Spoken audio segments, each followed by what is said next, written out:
Bienvenue dans la troisième partie de notre thème, quelle est la voie que l'être humain doit emprunter pour accéder au royaume de Dieu?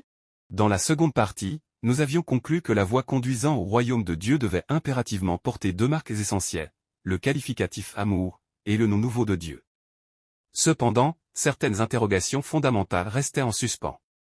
Cette troisième partie vise à y apporter des éclaircissements. Quelle est donc cette voie spirituelle qui réunit en elle l'amour véritable et le nom nouveau de Dieu?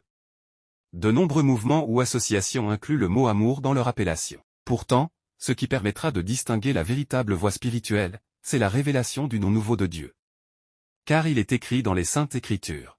Que celui qui a des oreilles entende ce que l'Esprit dit aux églises, à celui qui vaincra, je donnerai de la manne cachée, et je lui donnerai un caillou blanc, et sur ce caillou est écrit un nom nouveau, que personne ne connaît, si ce n'est celui qui le reçoit. Apocalypse 2, verset 17. Quel est alors ce nom nouveau? Il est évident que la personne chargée de le révéler doit être de même nature que Jésus. Le révélateur de ce nom est un membre de la famille divine, la troisième personne de la très sainte Trinité, que la Bible désigne sous divers titres. Esprit de vérité, second consolateur, Saint-Esprit, Paraclet, Esprit de Jésus-Christ, Esprit de Dieu, Esprit Saint. Cette personne divine a pour mission, non seulement de révéler le nom nouveau de Dieu, mais aussi de dévoiler les mystères spirituels à venir. Le Seigneur Jésus annonçait déjà l'œuvre de cette personne en ces termes. J'ai encore beaucoup de choses à vous dire, mais vous ne pouvez pas les porter maintenant. Quand le Consolateur sera venu, l'Esprit de vérité, il vous conduira dans toute la vérité, car, il ne parlera pas de lui-même, mais il dira tout ce qu'il aura entendu, et il vous annoncera les choses à venir. Jean 16 versets 12 à 13. Ainsi, la révélation du nom nouveau de Dieu et des mystères à venir constitue la seconde partie du ministère terrestre de Jésus-Christ. Lors de son premier ministère terrestre, Christ révéla des mystères accessibles, en éclairant le véritable sens des Écritures.